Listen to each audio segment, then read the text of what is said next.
देखिए, हम लोग विद्युत अपघटनी सेल पढ़ चुके हैं और उसके बारे में मतलब डिटेल पढ़े भी हैं और उसी के बेस पर विद्युत अपघटन के दोनों नियम फैराडे के पढ़ चुके हैं और उस पर न्यूमेरिकल भी सॉल्व किए हैं। और विद्युत अपघटनी सेल और क्या बोलते हैं एक और डेनियल सेल अभी हमको आगे पढ़ना है वो, और फैराडे का विद्युत अपघटन का नियम ये सिलेबस में इस साल कम कर दिया गया है, मतलब निकाल दिया गया है। तो हमारे सिलेबस में फैराडे का नियम नहीं है, लेकिन पढ़ चुके हैं तो सिलेबस सिर्फ इस साल के लिए कम हुआ है। तो आगे अगर आप कोई तैयारी भी करेंगे या कुछ टॉपिक्स ऐसे हैं जो डिलीट तो हो गए, निकल गए सिलेबस से, लेकिन सबसे बड़ी बात यह है कि निकलने के बाद भी अगर उसके बारे में हमको समझ नहीं होगी तो फिर आगे के जो टॉपिक्स बचे हुए हैं वो भी हमको समझ में नहीं आएगा। इसलिए थोड़ा सा मतलब पूरा डिटेल नहीं, लेकिन हल्का फुल्का हम उसके बारे में भी पढ़ेंगे जो हमारे सिलेबस से निकल चुका है। तो विद्युत अपघटनी सेल पढ़ चुके हैं कि ऐसा डिवाइस है विद्युत अपघटनी सेल जिसमें विद्युत ऊर्जा को रासायनिक ऊर्जा में परिवर्तित किया जाता है।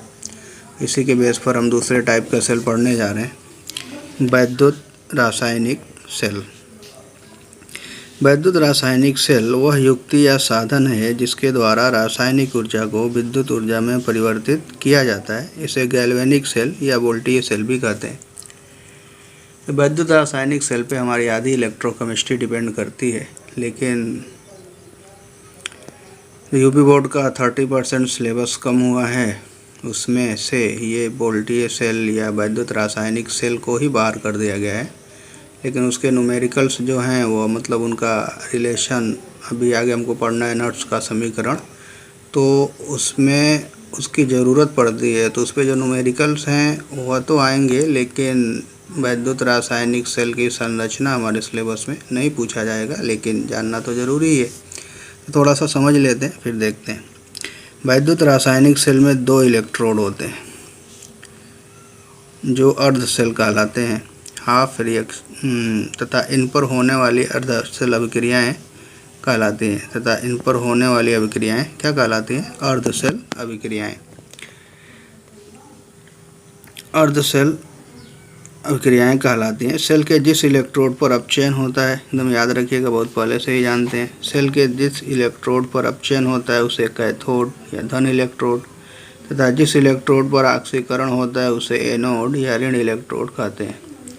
एक चीज़ याद रखिएगा कि विद्युत अपघटनी सेल का जो एनोड होता था वह पॉजिटिव इलेक्ट्रोड होता था और उसका जो कैथोड वह नेगेटिव इलेक्ट्रोड होता था। लेकिन विद्युत रासायनिक सेल में ये उल्टा होगा, मतलब एनोड ऋण इलेक्ट्रोड का काम करेगा और कैथोड धन इलेक्ट्रोड का काम करेगा। ठीक है, इसको याद रखिएगा, ये क्वेश्चन बन जाएगा, भले ही सिलेबस में नहीं है लेकिन पूछा जा सकता है, इसलिए पूरी नॉलेज हमको ज़रूरी है। वैसे भी हम पहले से इसको बना दिए थे नोट्स, इसलिए बता दे रहे हैं, वरना अब आगे से जो पढ़ाएंगे वो आउट ऑफ सिलेबस, मतलब जो सिलेबस में नहीं है उसको टच ही नहीं करेंगे, वही पढ़ाया जाएगा जो सिलेबस में हमको इस साल पढ़ना है। फ़िलहाल ये मतलब डेनियल सेल तो नहीं है हमारे सिलेबस में, लेकिन फिर भी सिलेबस में है, मतलब इस साल के लिए नहीं है, तो उसको हम यहाँ पे देख ले रहे हैं। लेकिन इसके आगे के जितने भी चैप्टर्स होंगे या उसमें के जो टॉपिक्स होंगे जो सिलेबस से डिलीट कर दिए गए इस साल के लिए, उसको अब हम टच नहीं करेंगे।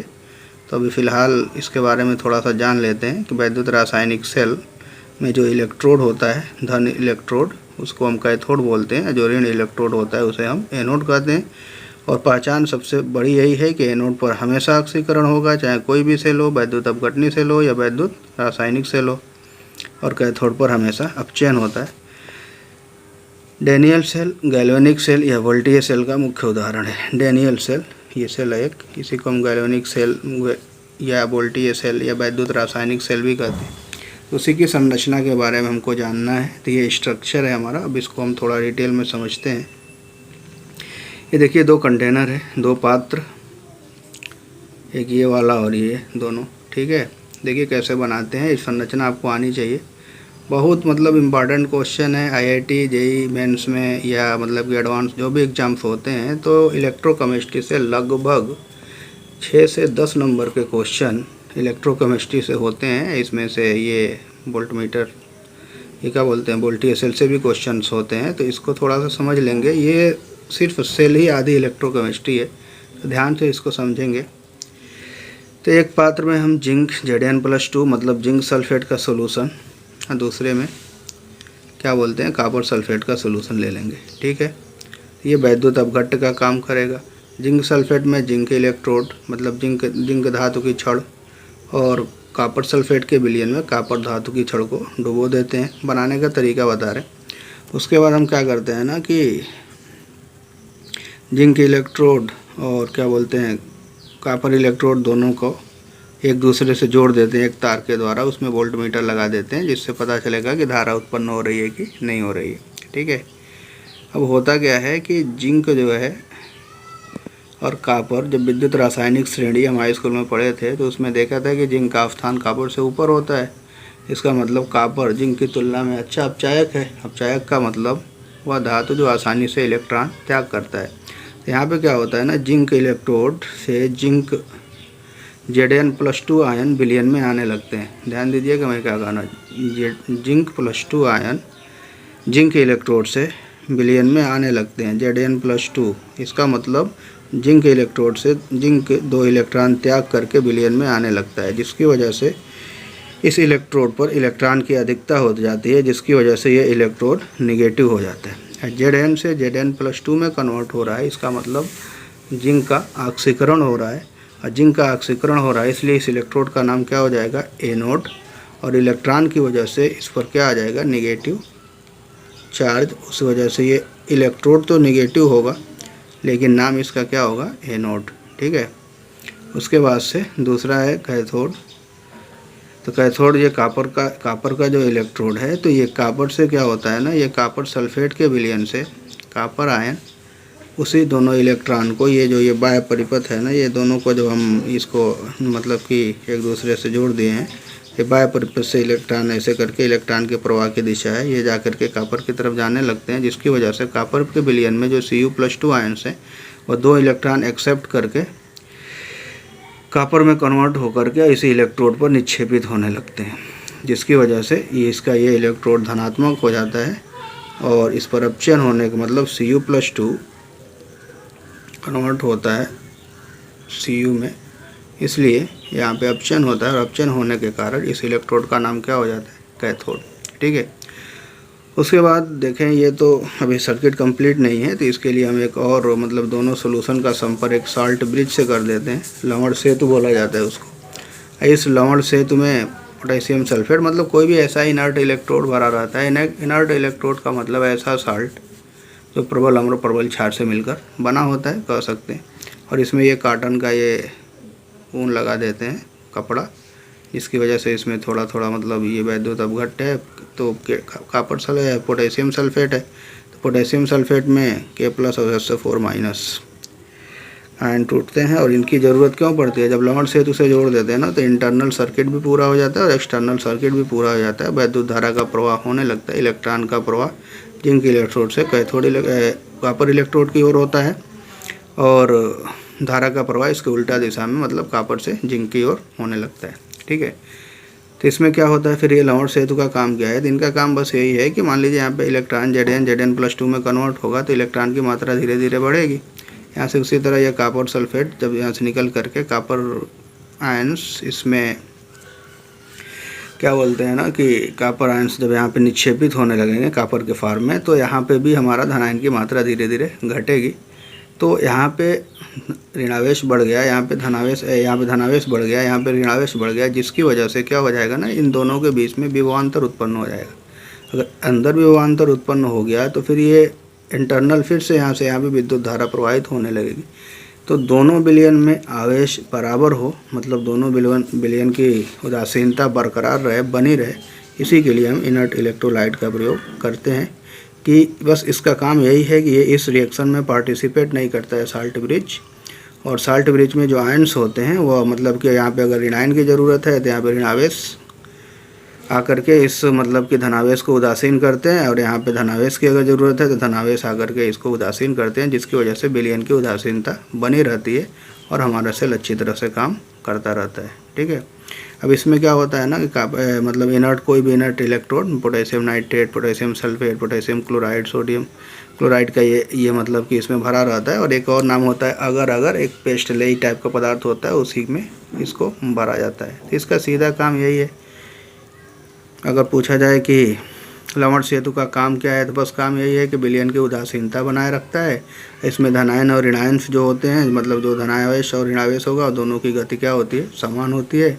काम वही है कि जितना मतलब कि ये विलयन की उदासीनता को बनाए रखते हैं, सबसे बड़ा इनका यही फंक्शन होता है। ठीक है, उसके बारे में अब डिटेल जानते हैं। ठीक है, डैनियल सेल एक प्रारूपिक गैल्वेनिक सेल है जिसमें रासायनिक ऊर्जा को विद्युत ऊर्जा में परिवर्तित किया जाता है। इस सेल में 2 पात्र होते हैं, वही पूरा स्ट्रक्चर है उसका, वही लिखे हैं। एक पात्र में सांद्र कॉपर सल्फेट भरा रहता है, उसमें कॉपर की छड़ डूबी रहती है, तथा दूसरे पात्र में जिंक सल्फेट का विलयन भरा रहता है, जिसमें जिंक की छड़ डूबी रहती है। दोनों विलयनों का संपर्क लवण सेतु साल्ट ब्रिज K2SO4 विलयन से भरी यू नली, उल्टा करके यू है लेकिन उल्टा रखा हुआ है, यू नली की सहायता से इन सेल अर्ध सेल को एक पूर्ण सेल बना लेते हैं। अब कॉपर तथा जिंक की छड़ों को एक वोल्टमीटर द्वारा जोड़ देते हैं, जिससे सेल में इलेक्ट्रॉनों का प्रवाह जिंक इलेक्ट्रोड से बाह्य परिपथ की सहायता से कॉपर इलेक्ट्रोड पर होने लगता है, अर्थात विद्युत धारा प्रवाहित होने लगती है। इस स्थिति में जिंक इलेक्ट्रोड के जिंक परमाणु इलेक्ट्रॉन त्याग करके Zn+2 आयनों के रूप में विलयन में चले जाते हैं, तथा विलयन में उपस्थित Cu+2 आयन कॉपर इलेक्ट्रोड से इलेक्ट्रॉन ग्रहण करके कॉपर परमाणुओं के रूप में कॉपर इलेक्ट्रोड पर जमा होने लगते हैं। इस प्रकार सेल में आयनों के लवण सेतु में से होकर जाने के कारण आंतरिक परिपथ भी पूरा हो जाता है।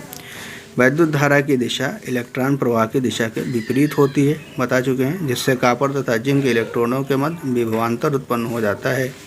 एक इलेक्ट्रॉनों के मध्य यह विभवांतर ही क्या कहलाता है, विद्युत वाहक बल, इलेक्ट्रोमोटिव फोर्स, EMF अथवा सेल विभव कहलाता है। इसके बारे में अभी थोड़ा सा और चर्चा करेंगे आगे चल के। इस सेल में जिंक इलेक्ट्रोड पर ऑक्सीकरण अभिक्रिया होती है, एनोड अर्ध सेल अभिक्रिया। एनोड पर Zn कन्वर्ट होता है Zn+2 में, ऑक्सीकरण होता है। कॉपर इलेक्ट्रोड पर अपचयन क्रिया होती है, कैथोड अर्ध सेल अभिक्रिया। Cu+2 कन्वर्ट होता है Cu में, अपचयन होता है।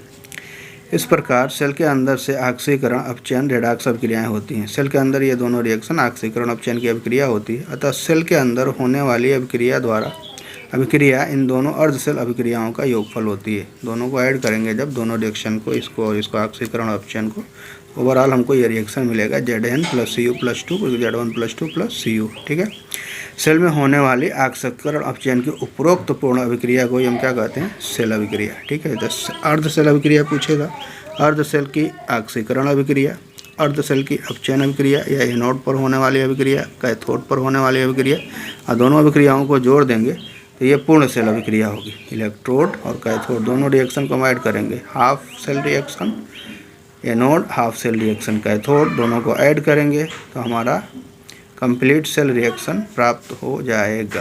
क्लियर। अब गैल्वेनिक सेल का निरूपण कैसे करते हैं, बहुत इंपॉर्टेंट है, देखिएगा। पूर्ण गैल्वेनिक सेल या डैनियल सेल को निम्न सेल आरेख द्वारा प्रदर्शित करते हैं। Zn/Zn/SO4।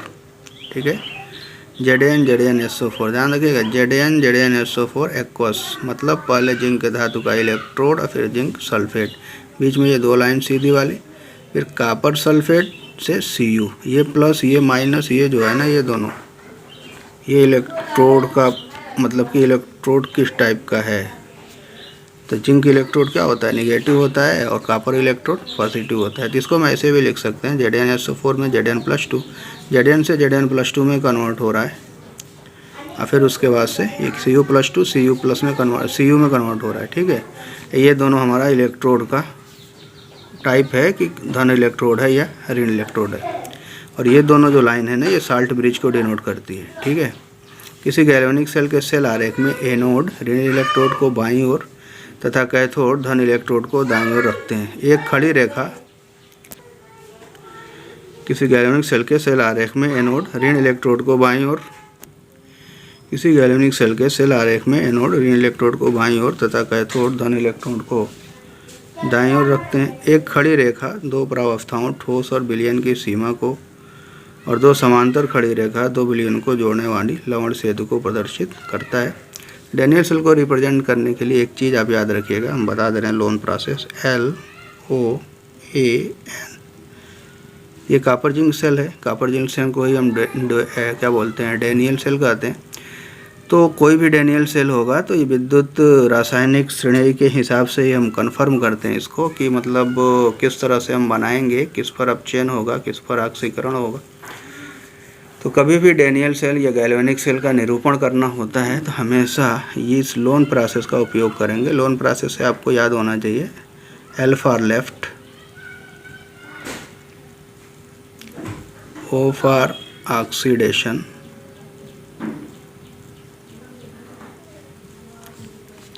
ए का मतलब एनोड और एन का मतलब निगेटिव। मतलब कभी भी डैनियल सेल को जब रिप्रेजेंट करेंगे लोन प्रोसेस में, हमेशा लेफ़्ट में हम क्या लिखेंगे, लेफ़्ट में मतलब एनोड हमेशा लेफ़्ट में होगा और निगेटिव होगा, लेफ़्ट में होगा और उसी एनोड पर क्या होगा, ऑक्सीकरण होगा और एनोड होगा और निगेटिव इलेक्ट्रोड होगा। ठीक है, लोन प्रोसेस ऑफ याद रखिएगा। लोन का मतलब हमेशा एनोड को बाईं तरफ लिखेंगे। कभी भी सेल रिएक्शन दिया रहेगा तो एनोड हमेशा किधर होगा, लेफ्ट हैंड साइड में।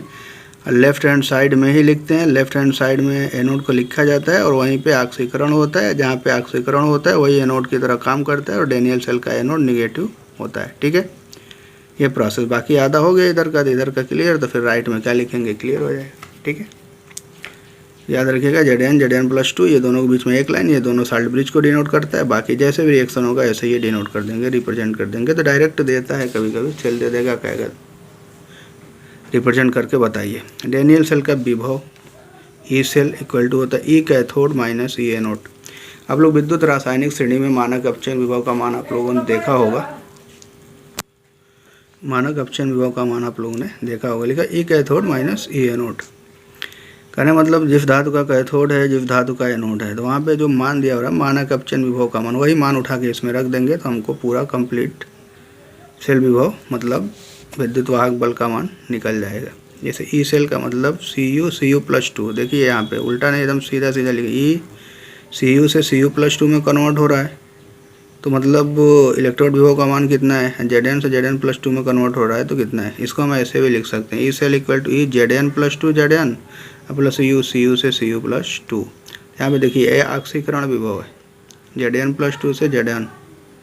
अपचयन नहीं हुई, अब चाय की तरह काम नहीं कर रहा है, ये ऑक्सीकरण की तरह काम कर रहा है, Cu से Cu+2। ठीक है, अतः उपयुक्त सेल अभिक्रिया का विभव ई नाट का मतलब ये टेम्परेचर फिक्स हो गया 25 डिग्री सेंटीग्रेड और मोलरता उसकी क्या हो गई, 1 मोल मिलियन की वैद्युत अपघट्य की, और प्रेशर इसका हो गया 1 बार। मतलब अगर ये कंडीशन हो जाता है कहीं पर भी, टेम्परेचर जो होता है मिलियन का अगर 25 डिग्री सेंटीग्रेड हो जाए और प्रेशर हो जाए 1 बार, वैद्युत अपघट्य का कंसंट्रेशन हो जाए 1 मोल, तो यही हमारा क्या कहलाता है, स्टैंडर्ड कंडीशन। तो स्टैंडर्ड कंडीशन को हमेशा हम नाट से डिनोट करते हैं, E naught equal to E Cu+2 plus minus E naught Zn+2 से Zn। तो क्या बना, प्लस 0.34 और माइनस 0.76, तो कुल मिला के दोनों को ऐड कर देंगे तो आ जाएगा मान प्लस 1.10। ठीक है, तो बहुत ज़्यादा अगर समझ में नहीं आ रहा है तभी कोई प्रॉब्लम नहीं, इसलिए कि सिलेबस से बाहर हो चुका है।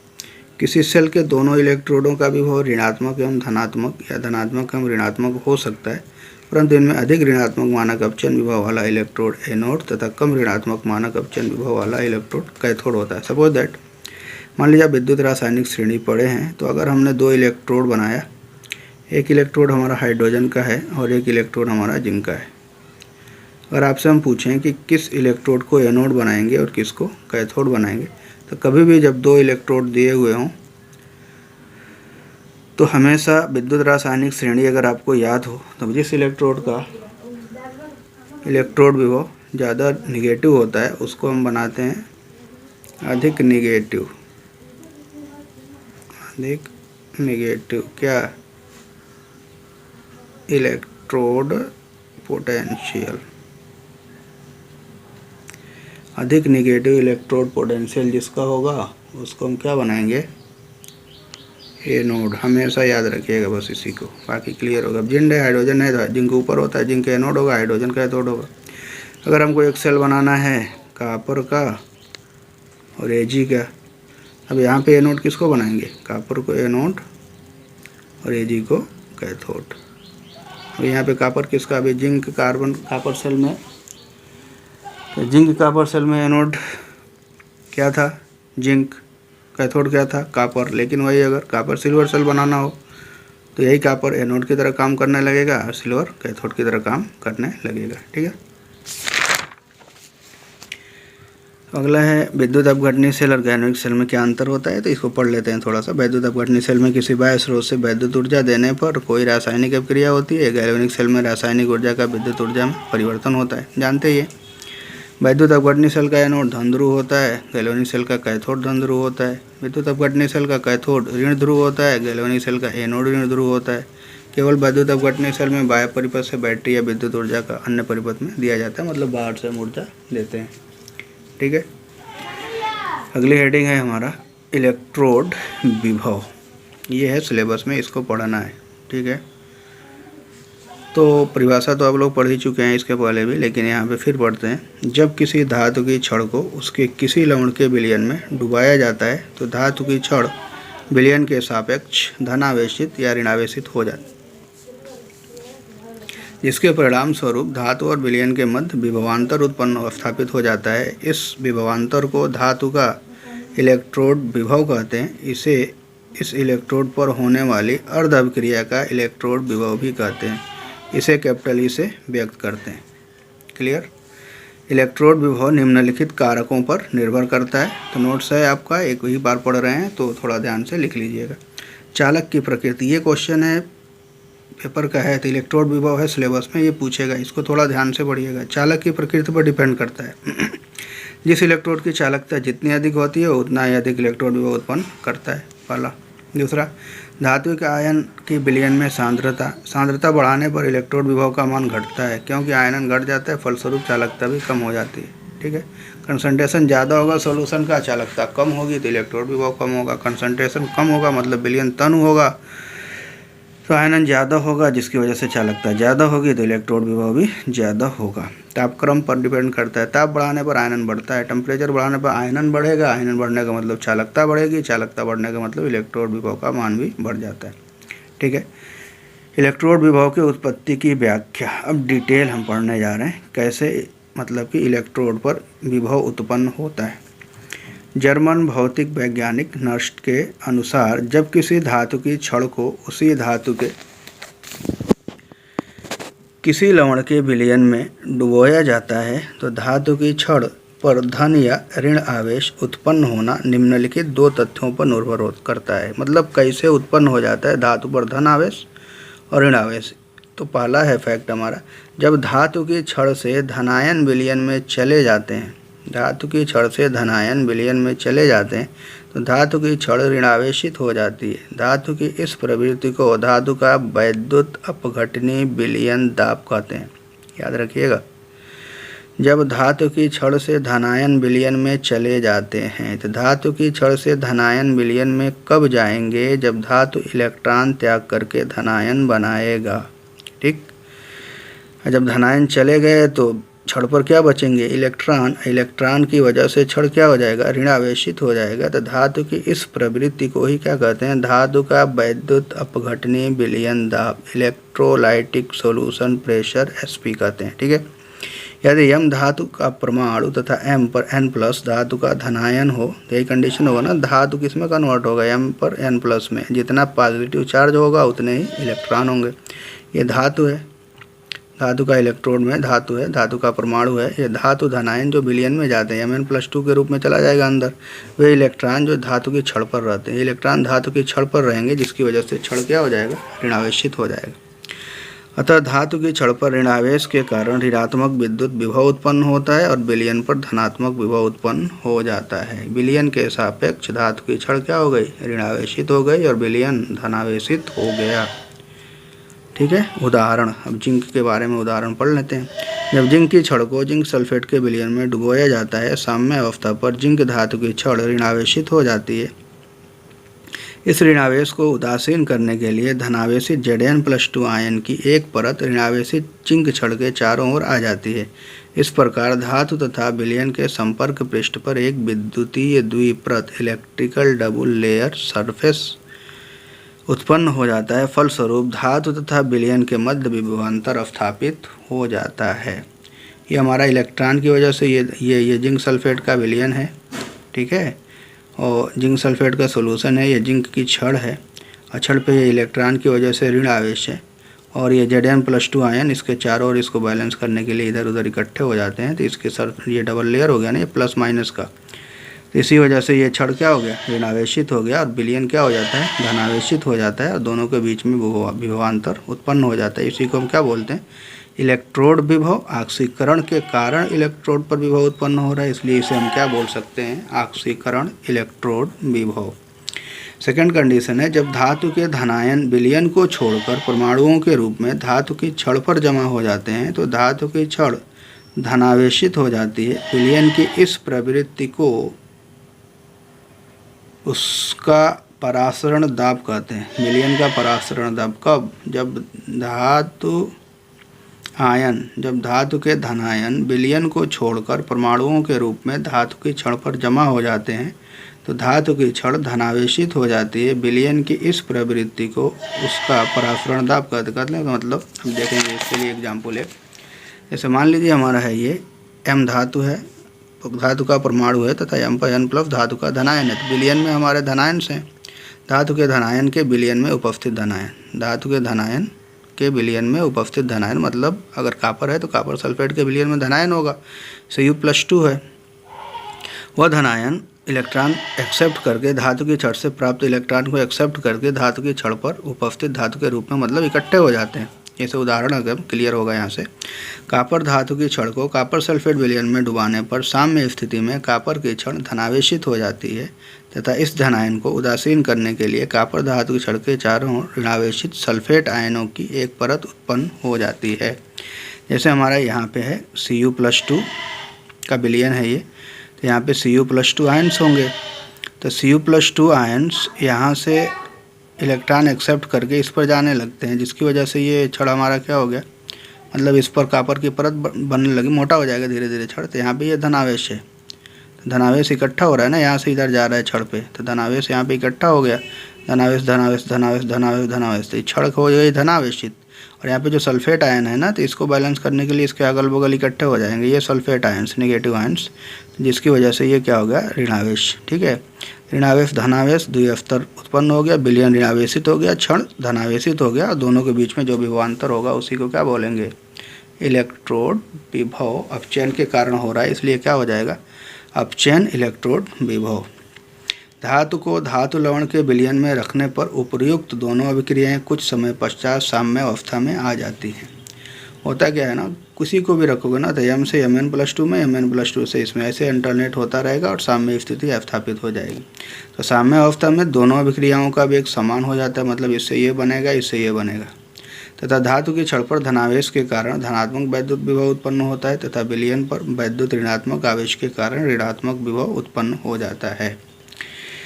जिस अर्धशेल में विलयन का परासरण दाब, ये याद रखिएगा, अभी परासरण दाब और क्या बोलते हैं विद्युत अपघटनी विलयन दाब दोनों पढ़े हैं। तो जिस अर्धशेल में विलयन का परासरण दाब धातु के वैद्युत अपघटनी विलयन दाब से अधिक होता है उस अर्धशेल के इलेक्ट्रोड पर धनात्मक वैद्युत विभव होता है तथा इलेक्ट्रोड पर अपचयन अभिक्रिया होती है। तो यहाँ पे जो कॉपर का अर्धशेल बनाया है ना कॉपर का, तो इस केस में अगर पूछा जाए तो परासरण दाब जो है वो वैद्युत अपघटनी दाब से अधिक है। ठीक है, जबकि अर्धशेल में विलयन का परासरण दाब धातु के वैद्युत अपघटनी दाब से कम होने पर उसके इलेक्ट्रोड पर ऋणात्मक वैद्युत विभव उत्पन्न होता है तथा इलेक्ट्रोड पर ऑक्सीकरण क्रिया होती है, जैसा कि हमारा जिंक के केस में देखें। ठीक है, मानक इलेक्ट्रोड विभव, यही मानक की बात कर रहे थे, यहाँ पे थोड़ा सा क्लियर कर। जब किसी धातु की छड़ को उसी धातु के किसी लवण के 1 मोलर सांद्रता, मोलरता फिक्स 1 मोलर